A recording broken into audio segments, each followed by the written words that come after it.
Namanya Mawar, tapi itu bukan nama aslinya.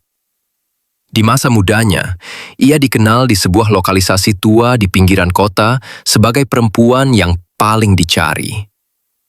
Wajahnya cantik, senyumnya memabukkan, dan tutur katanya lembut meski hidupnya keras.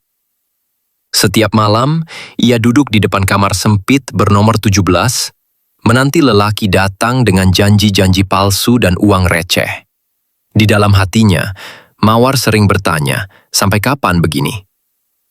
Tapi hidup tak pernah memberinya banyak pilihan sejak ia ditinggal orang tuanya dan terlilit utang sejak usia 16 tahun. Tahun demi tahun berlalu, usia pun mulai mengikis pesonanya. Teman-temannya satu persatu menghilang. Ada yang pergi menikah, ada yang mati muda, dan tak sedikit yang tenggelam dalam dunia narkoba. Mawar bertahan, meski kini ia hanya menjadi penjaga warung kecil di bekas lokalisasi yang mulai sepi. Suatu malam, ketika hujan turun deras, seorang pemuda datang berteduh di warungnya. Pemuda itu tersenyum ramah dan menyapanya. "Bu, boleh numpang duduk?" Mawar mengangguk. Diam-diam, ia memandang pemuda itu, seperti melihat anaknya sendiri.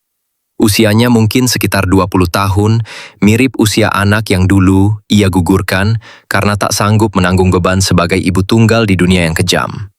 Pemuda itu ternyata seorang relawan dari gereja kecil di ujung jalan. Mereka sedang melakukan pelayanan sosial di sekitar lokalisasi.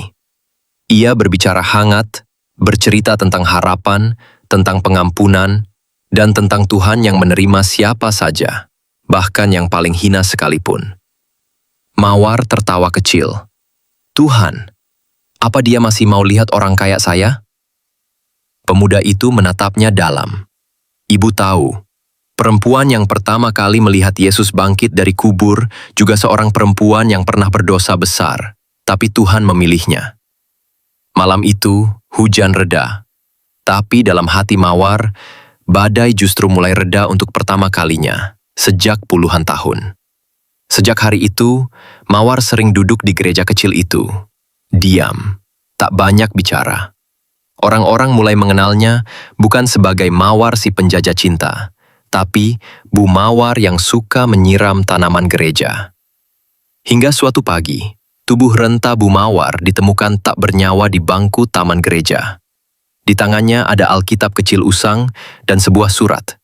"Aku tak bisa kembali mengubah masa lalu, tapi aku bersyukur diberi kesempatan untuk mengubah akhir hidupku.